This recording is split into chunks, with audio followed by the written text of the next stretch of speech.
Good morning, everyone. Philip here of Daily Life in the Smokies and Smoky Mountain back roads here. We're driving from Sevierville here to Maryville. Should be about a 29-minute ride here. Taking some back roads off of Boyd's Creek up this way.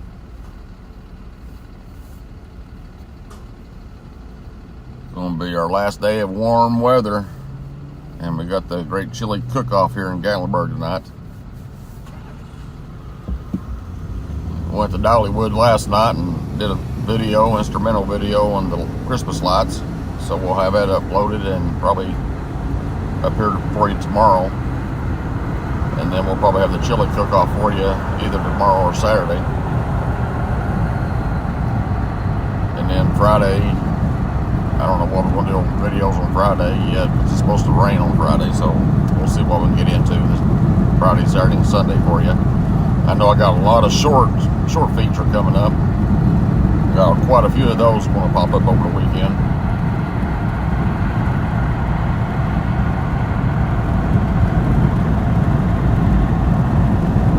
But like I said, if I go mute you guys out, it's usually because I got a phone call or a phone call to make here.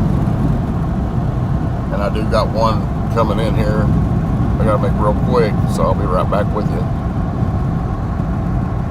Well, no, I think I'm okay right this second.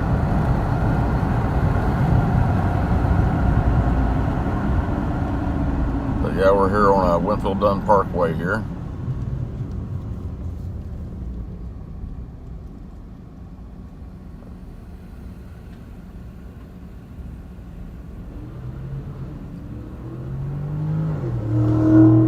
Sitting at a red light here in front of the dollar store and Advanced Auto Parts.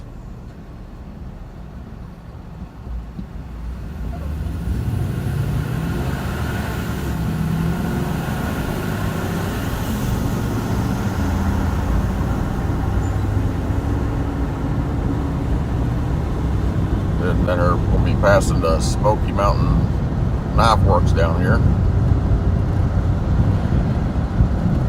Like I said, we'll be driving down Boyd's Creek here to Maryville. So it should be a pretty little scenic route we're taking here. Something other than Interstate 40 for right this second. Just figured I'd go live this morning. Since we've got the sun shining and it's a beautiful morning here. But yeah, there's the Smoky Mountain Knife Works there. French's boots, large cast iron skillets, and workshop tools. We got Sevier Pond. Never been in there. Might go in there one of these days. Never ever messed with a pawn shop. At the light, turn right onto Boyd's Creek Highway. Well, I take that back. I did when I was 16 or 17. I needed gas money to get to work, and I had to pawn my brand new weed eater I paid back in them days. It was like $179 for a nice weed eater for a Stihl. Stay in the left lane. But yeah, they gave me like $60 on it, but at least I got my gas money to get to work that week. And then I ended up buying it back about a month and a half later, and you know, I still got that same weed eater, and that's been about 30 years. And then you know that Stihl, you prime that thing and that thing still starts up on the first pull. I had the muffler eventually rusted off on it, and it's a real loud weed eater, but it's been the best weed eater I ever had. So I ended up buying me a brand new one last year, another Stihl. And I tell you what, it ain't like the first one was. I mean, it still started up after a couple pulls, but it's nothing like the original Stihl brand was.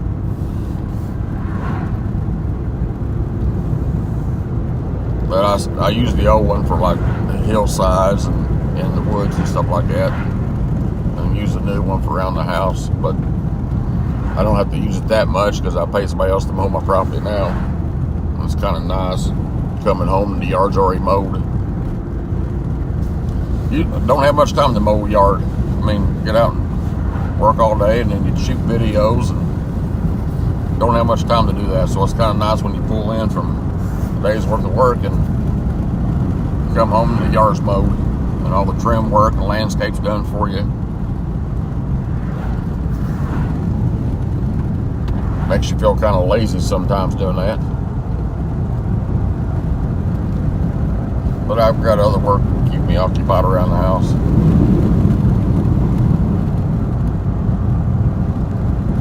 But that's one reason I bought this home here, is this, it's kind of a maintenance free this way. Because like I said, I moved down here to Tennessee to retire. So I went back to work, just have something to do here. Keep myself occupied a little bit.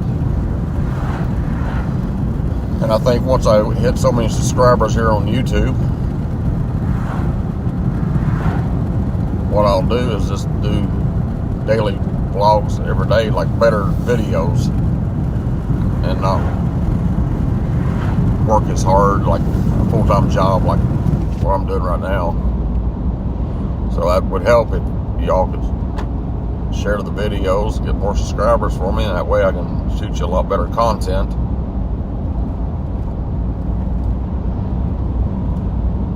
Besides doing all this driving videos too on top of what I'm doing, I'd rather bring you better content, like all these motel reviews,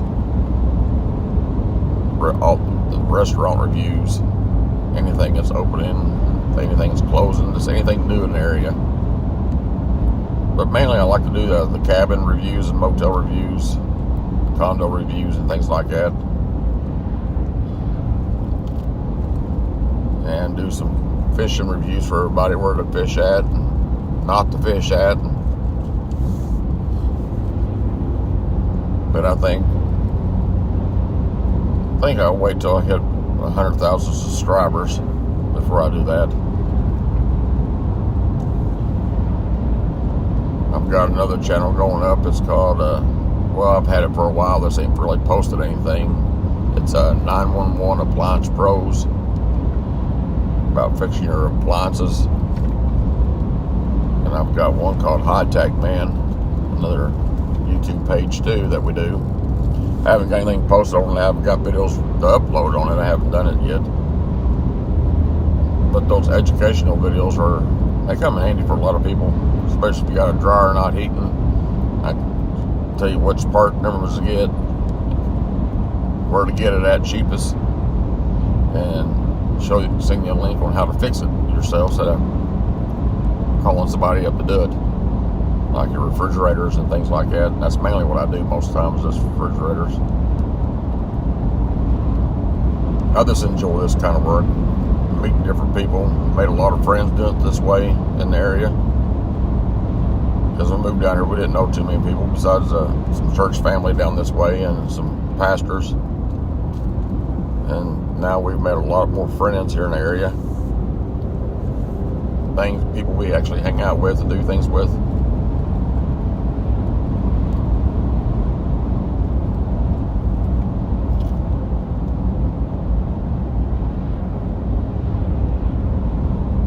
But yeah, this is Boyd's Creek Highway.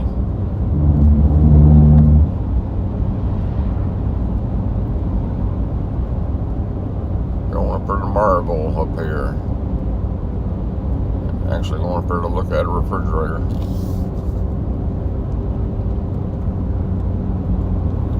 I hope you all are having a great day. I don't know how the service is going to be through here, so if y'all don't care, give me a thumbs up. Let me know that you can hear me okay.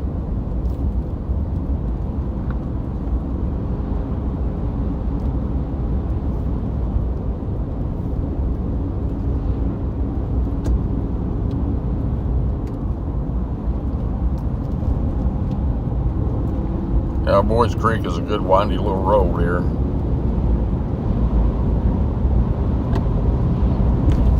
A lot of curves.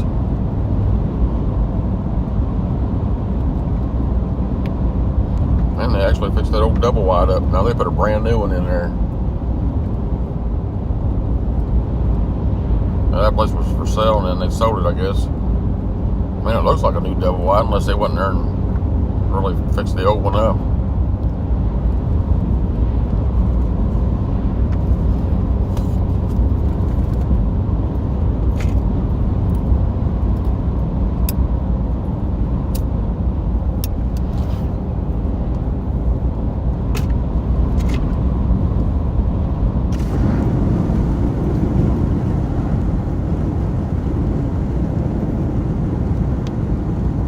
Yeah, it's going to be 76 degrees here in the area today. Got that chili cook-off tonight in Gatlinburg. So, like I said, we'll have that video coming up tomorrow or Saturday with Dollywood last night. It's going to be more, we'll have a little bit of talking in there, but most of it's going to be more instrumental for music in there, Christmas music in it with the Christmas lights. It looks like it turned out to be a really good video, but it should be up in the morning. Sorry, I got a call coming in, so I got to meet you real quick.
6.5 miles, turn left onto Temple Road. Okay, I'm back. I'm going to listen to a little news break. If y'all don't mind here. Has just disclosed the Joe Biden administration has officially opened war with multiple Arab countries, striking Syria for the second time in just several weeks. This is an attack on Iran. This is an attack specifically on Iranian proxies. The war is now opened up, I believe, in my opinion, with Iran. This is a byproduct, of course, of the current war in Israel, also Gaza and Ukraine as well.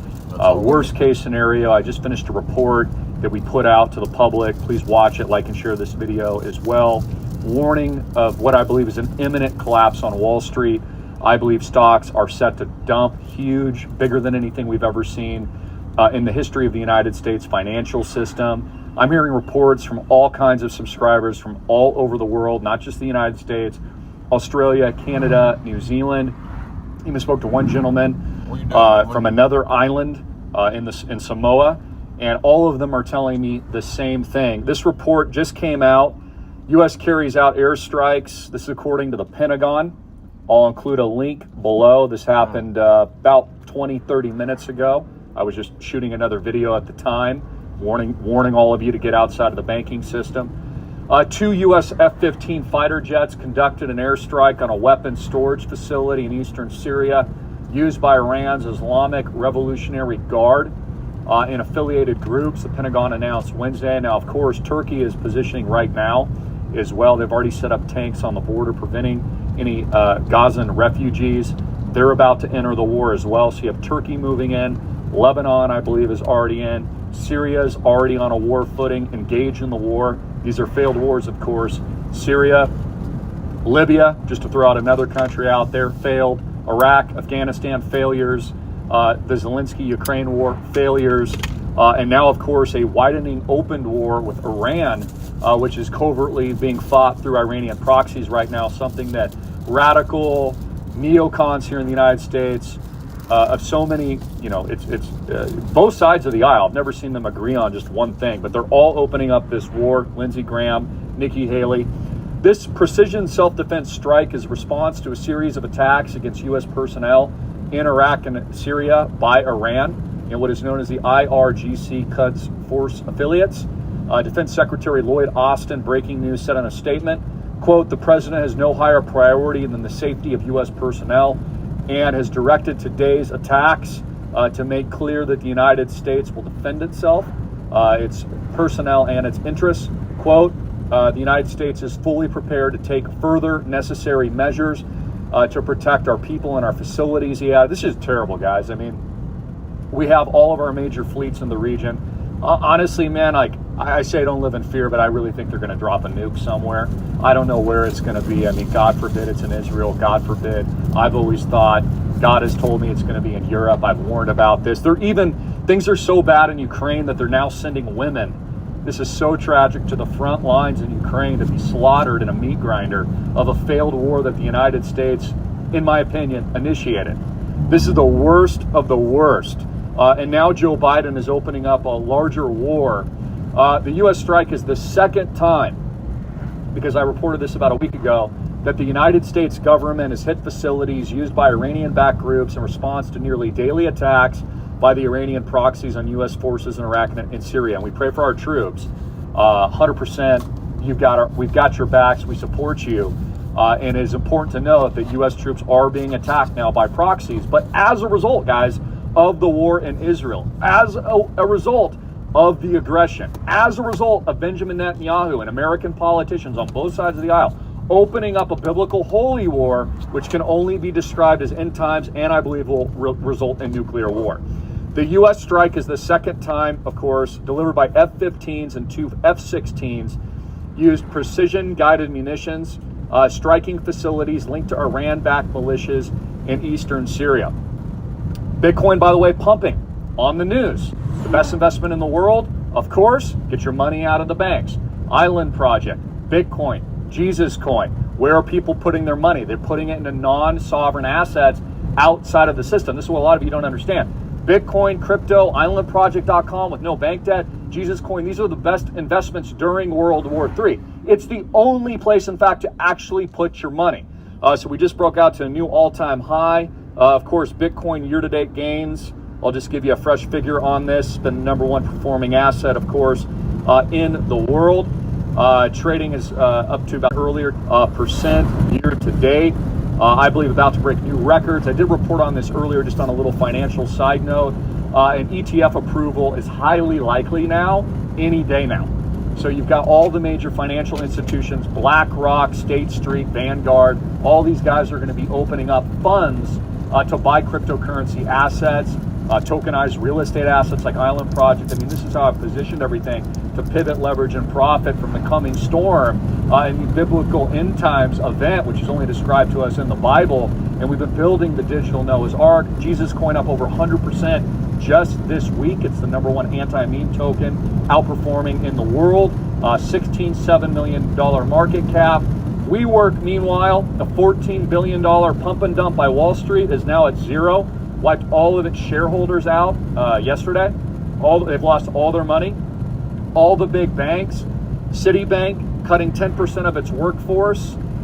We've seen reports also in the news today that Citibank was allegedly discriminating and I believe had to settle some kind of fines for what was overt discrimination for the Armenian populations.